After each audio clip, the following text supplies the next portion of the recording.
और इस वक्त की बड़ी खबर आपको बता दें, आनंद गिरी और आदित्य तिवारी को कोर्ट में पेश किया जाना था। कोर्ट में उन्हें पेश किया गया और 14 दिन की न्यायिक हिरासत यानी 14 दिन की जेल में उन्हें भेज दिया गया है। आनंद गिरी और आदित्य तिवारी को 14 दिन की न्यायिक हिरासत में भेज दिया गया है। जो सुसाइड नोट लिखा गया था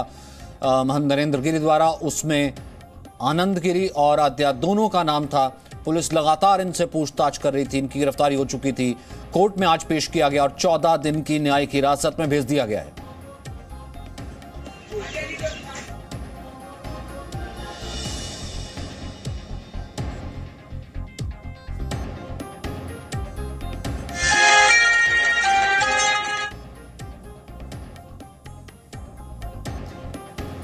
आनंद गिरी और आदित्य तिवारी को 14 दिन की न्यायिक हिरासत यानी कि जेल में भेज दिया गया है। लगातार इनसे पूछताछ हो रही थी और सीधे तौर पर जो जी न्यूज ने आपको सुसाइड नोट दिखाया था, जो फिलहाल पुलिस जिसकी जांच कर रही है, फोरेंसिक जांच भी जिसकी हो रही है, जिसमें उन्होंने लिखा था कि मैं आत्महत्या करने के लिए मजबूर हो रहा हूं और इसके लिए आनंद गिरी और आदित्य तिवारी जिम्मेदार हैं। बाकायदा इनका नाम लिखा गया था और लगातार पुलिस इनसे पूछताछ कर रही थी और फिलहाल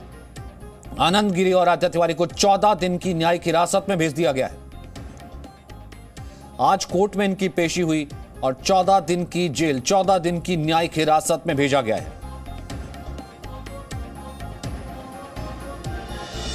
जितेंद्र हमारे साथ मौजूद हैं। जितेंद्र, न्यायिक हिरासत में भेजा गया है, पुलिस कस्टडी की मांग नहीं की गई?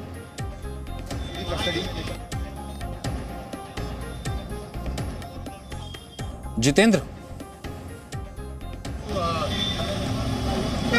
और सचिन, आपको आवाज़ आ रही है तो मैं बता दूं आपको कि इन दोनों को जुडिशियल कस्टडी में भेजा गया है, क्योंकि यूपी के अंदर इस तरह का कानून है और जिस तरह की जो प्रोसेस अपनाया जाता है उसमें किसी भी आरोपी को गिरफ्तार किया जाता है तो पहले उसे अदालत में पेश करने के बाद उसे जुडिशियल कस्टडी में भेजा जाता है। उसके बाद पुलिस रिमांड की एप्लीकेशन लगाती है, जिसके बाद उसे रिमांड पर लिया जाता है और उसी प्रक्रिया के तहत दोनों आरोपियों को आज यहाँ की अदालत में पेश किया गया था और उसके बाद जो है दोनों को जुडिशियल कस्टडी में भेजा गया है। 14 दिनों की जुडिशियल कस्टडी में भेजा गया है और अब जो बताया जा रहा है कि जो एसआईटी टीम है वो कल दोनों का रिमांड लेने के लिए एप्लीकेशन मूव करेगी, जिसमें इन दोनों का रिमांड मांगा जाएगा, क्योंकि निश्चित तौर पर इस पूरे मामले की जब तक तहकीकात नहीं हो जाती, जब तक पूछताछ नहीं हो जाती, जब तक दोनों से एविडेंसेस कलेक्ट नहीं कर ले जाते, तब तक ये नहीं पता चल पाएगा कि आखिर ये आत्महत्या क्यों की गई, किस वजह से की गई और जिस तरह के आरोप लगाए गए थे वो कितने घिनौने आरोप थे। क्योंकि जिस तरह से अपनी आखिरी चिट्ठी में खुद महंत नरेंद्र गिरी ने कहा है कि उन्हें इस बात का डर है कि आनंद गिरी उनकी किसी तरह की मॉर्फ वीडियो बना करके ब्लैकमेल करने की कोशिश कर सकता है या फिर उनकी बदनामी कर सकता है। तो इस तरह के जो संगीन आरोप लगे हैं और इससे पहले भी लगातार वो विवादों में रहे हैं और लगातार आरोप लगाते रहे हैं, तो जो तमाम वजह है उन सब की कड़ियों को जोड़ना बेहद जरूरी है और यही वजह है कि पुलिस कल जो उन्होंने बताया है उसके मुताबिक कल अदालत में पुलिस रिमांड के लिए एप्लीकेशन मूव करेगी और उसके बाद रिमांड लेगी। अगर मैं ग्राउंडर की बात करूं सचिन, तो दोनों को लंबी पूछताछ के बाद गिरफ्तार करने के बाद आज अब से कुछ देर पहले अदालत में पेश किया गया था और अदालत में पेश करने के दौरान क्योंकि जिस तरह का डर था कि काफ़ी धक्का मुक्की होने के चांसेस हैं और इस तरह की भीड़ होने की काफ़ी चांसेस हैं, ठीक वैसा ही जो विजुअल्स हैं हमें यहाँ पर देखने को मिले अदालत में, जब आनंद गिरी और आदित्य तिवारी को, इन दोनों को जब अदालत में पेश किया गया तो भीड़ थी और भीड़ से घिर के बीच में किसी तरह से निकाल करके उनको अदालत में पेश किया गया और उसके बाद उन्हें जो लॉकअप है वहाँ पर पेश किया गया, जहाँ से अब उन्हें इलाहाबाद की जो यानी कि प्रयागराज की जो नैनी जेल है वहाँ पर उन्हें जुडिशियल कस्टडी के लिए भेजा जाएगा। पुलिस ने अब तक जो जांच की है उसमें 2 लोगों को गिरफ्तार किया है। तीसरे की गिरफ्तारी के बारे में अभी पुलिस ने जरूर कहा है कि गिरफ्तार कर लिया, लेकिन कब पेश किया जाएगा संदीप तिवारी, उसके बारे में पुलिस अभी खुल करके कुछ भी नहीं कह रही है। जी सचिन, और कल जो है वो पुलिस जो है अपनी कस्टडी में लेने की यहाँ पर बात करेगी और अब तक की अगर मैं पूछताछ की बात करूं तो 2 दिन से ज्यादा तक इनसे गहन पूछताछ की गई है। देखिए, अभी जो जांच की गई है वो काफ़ी शुरुआती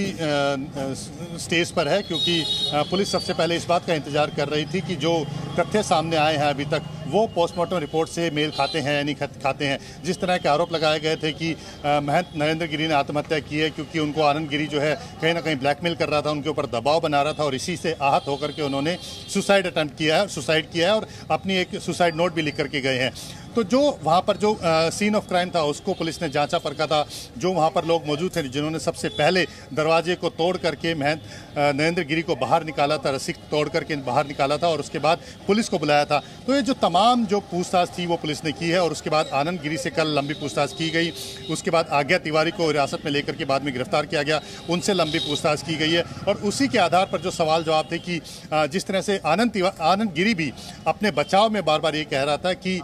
जो महंत नरेंद्र गिरी हैं वो आत्महत्या नहीं कर सकते हैं, तो कहीं ना कहीं उनको हत्या का शक था। उनको उन्होंने हालांकि नाम नहीं लिया था आनंद गिरी ने, लेकिन बावजूद ये बार बार कहा जा रहा था कि महंत नरेंद्र गिरी आत्महत्या नहीं कर सकते, किसी न किसी ने उनकी हत्या की है। बार बार वो कह रहा था। जहाँ तक हैंडराइटिंग के बारे में पूछा जा रहा था तो उसने बार बार वो इस तरह की बातें कर रहा था कि ये हैंडराइटिंग महंत नरेंद्र गिरी की नहीं हो सकती है और क्योंकि वो लगातार ये कहने की कोशिश कर रहा था कि उनको लिखना पढ़ना नहीं आता है और यही वजह थी कि बार बार इस तरह की बातों को कर रहा था। विवादों को लेकर के जरूर उसने कहा कि विवाद था, लेकिन विवाद के बारे में उसने सफाई दी कि विवाद को सुलझा लिया गया था। तो ये तमाम जो बातें थी उन्हीं सब बातों को लेकर के पुलिस जो है उनसे सवाल जवाब कर रही थी। आज्ञा तिवारी से खासतौर पर पूछताछ की गई, पैसों के गबन को लेकर के जिस तरह के आरोप लगे थे। तो ये जो तमाम आरोप थे इनको लेकर के पुलिस लगातार पूछताछ कर रही थी और एक निश्चित नतीजे पर पुलिस पहुंचना चाहती है कि अगर आत्महत्या की गई है तो उसके पीछे सबसे बड़ी वजह क्या रही है। ठीक है जितेंद्र, और आपसे और इन्फॉर्मेशन जो है फिलहाल लेंगे। आपने जैसा कहा कि फिलहाल न्यायिक हिरासत में 14 दिन की भेजा गया है। Presenting B News app available on Google Play and App Store. Download it now.